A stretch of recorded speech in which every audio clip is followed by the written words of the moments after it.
When we're out in the fields all day, especially in the summer, you're in panic mode from like the moment you wake up until the moment you go to bed.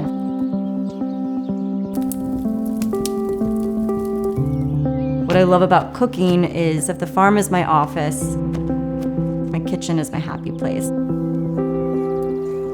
So I can come in here filthy dirty and just look at like what bounty I have and not be stressed for a little while. I'm not me if it's not like coming in and cooking at the end of the day. What I love about Bob's is that they are a local company and they're supporting other local farms. And so I know that they're sourcing from small farmers and creating good quality ingredients. Cheshua is the best baker I know, and I knew when I was writing my cookbook that if I was gonna do a pizza dough recipe, it had to be hers. It's bulletproof. You can top it with anything you want. And for me, I'm just gonna walk out to the farm and gather whatever's looking good. Kale's cranking, the kohlrabi looks really good. To me, farming, cooking, and eating are really about one thing: love.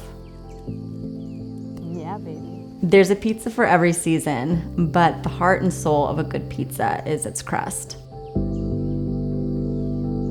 You don't have to be a farmer to know that good quality ingredients simply taste better.